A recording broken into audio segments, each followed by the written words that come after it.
ಕಾಂಗ್ರೆಸ್ನ ಚೊಂಬು ಜಾಹೀರಾತಿಗೂ ಬಿಎಸ್ವೈ ತಿರುಗೇಟ್ ಕೊಟ್ಟಿದ್ದಾರೆ. ಕಾಂಗ್ರೆಸ್ನ ಸುಳ್ಳು ಜಾಹೀರಾತನ್ನ ಯಾರೂ ನಂಬಲ್ಲ. ಕಾಂಗ್ರೆಸ್ ಕಾರ್ಯಕ್ರಮಗಳಿಗೆ ಜನರೇ ಬರ್ತಿಲ್ಲ. ಎಲ್ಲ ಕಡೆ ಮೋದಿ ಮೋದಿ ಎನ್ನುವ ಮಾತಿದೆ. ಅನುದಾನದ ಬಗ್ಗೆ ಪ್ರಧಾನಿ ಮೋದಿ ಈಗಾಗಲೇ ಮಾತಾಡಿದ್ದಾರೆ. ಸುಳ್ಳನ್ನೇ ಮತ್ತೆ ಮತ್ತೆ ಕಾಂಗ್ರೆಸ್ ನಾಯಕರು ಹೇಳ್ತಿದ್ದಾರೆ ಅಂತ ತಿರುಗೇಟ್ ಕೊಟ್ಟಿದ್ದಾರೆ.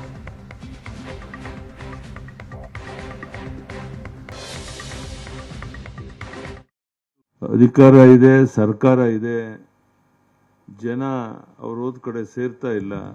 ಹೀಗಾಗಿ ಈ ಜಾಹೀರಾತುಗಳ ಮೂಲಕ ಏನಾದರೂ ಜನರ ಮನವನ್ನು ಒಲಿಸ್ಬೋದು ಅನ್ನೋ ಭ್ರಮೆನಲ್ಲಿ ಅವರಿದ್ದಾರೆ.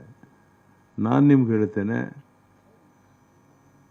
ಯಾವ ಜಾಹೀರಾತುಗಳು ಸತ್ಯಕ್ಕೆ ದೂರವಾಗಿರುವಂಥ ಪೊಳ್ಳು ಭರವಸೆಗಳನ್ನು ಕೂಡಿರುವಂಥ ಜನವಿರೋಧಿ ಒಂದು ಆಡಳಿತ ನಡೆಸ್ತಾ ಇರುವಂಥ ಈ ಸರ್ಕಾರದ ಜಾಹೀರಾತುಗಳಿಗೆ ಯಾವ ರೀತಿಯ ಮನ್ನಣೆಯನ್ನು ಸಹ ಜನ ಕೊಡೋದಿಲ್ಲ.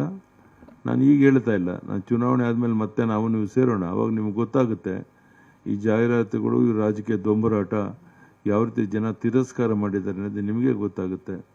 ರಾಜ್ಯದ ಉದ್ದಗಲಕ್ಕೆ ನಾನು ಪ್ರವಾಸ ಮಾಡ್ತಾ ಇದ್ದೇನೆ. ನಾವು ನಮ್ಮೆಲ್ಲ ಮುಖಂಡರು ಎಲ್ಲ ಕಡೆ ಸಹ ಯಾರೊಬ್ಬರು ಒಂದು ಶಬ್ದ ಈ ಬಗ್ಗೆ ಮಾತನಾಡ್ದೇನೆ ಮೋದಿ ಮೋದಿ ಅನ್ನುವಂಥ ಒಂದು ವಾತಾವರಣ ಎಲ್ಲ ಕಡೆ ಇರೋದ್ರಿಂದ 100ಕ್ಕೆ 100, 28ಕ್ಕೆ 28 ಲೋಕಸಭಾ ನಾವು ಕ್ಷೇತ್ರ ಗೆಲ್ತೇವೆ. ಕಾಂಗ್ರೆಸ್ನವ್ರಿಗೂ ನಾನು ಸವಾಲು ಹಾಕ್ತೇನೆ, ದಯಮಾಡಿ ನೀವು ಲೋಕಸಭೆ ಗೆಲ್ಲುವಂಥ ಒಂದು 5 ಹೆಸರುಗಳನ್ನು ಹೇಳಿ, ಯಾವ್ಯಾವ ಕ್ಷೇತ್ರ ಅಂತ ಒಂದು 5 ಹೆಸರು ಹೇಳಿ ನೀವು ನೋಡೋಣ. ಅದರಿಂದ ಈ ರಾಜಕೀಯ ದೊಂಬರಾಟದಿಂದ ಜನರ ಮೇಲೆ ಏನು ಪರಿಣಾಮ ಆಗೋದಿಲ್ಲ. ನಿಮಗೆ ಗೊತ್ತಿರಲಿ, ಹೋದ ಸರಿ ಲೋಕಸಭೆಯಲ್ಲಿ ಇವ್ರು ಗೆದ್ದಿರೋದೇ 52. ಈ ಸಾರಿ ನಾನು ಹೇಳ್ತೇನೆ, ನೀವು ಆ ಸಂಖ್ಯೆನೂ ದಾಟಕ್ಕೆ ಸಾಧ್ಯ ಇಲ್ಲ.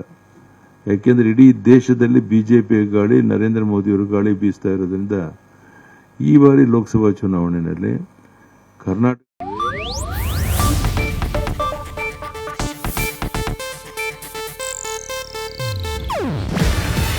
ಇದು ಏಷ್ಯಾನೆಟ್ ನ್ಯೂಸ್ ನೆಟ್ವರ್ಕ್ ಪ್ರಸ್ತುತಿ. ನೀವು ನೋಡ್ತಿದ್ದೀರಾ ಏಷ್ಯಾನೆಟ್ ಸುವರ್ಣ ನ್ಯೂಸ್.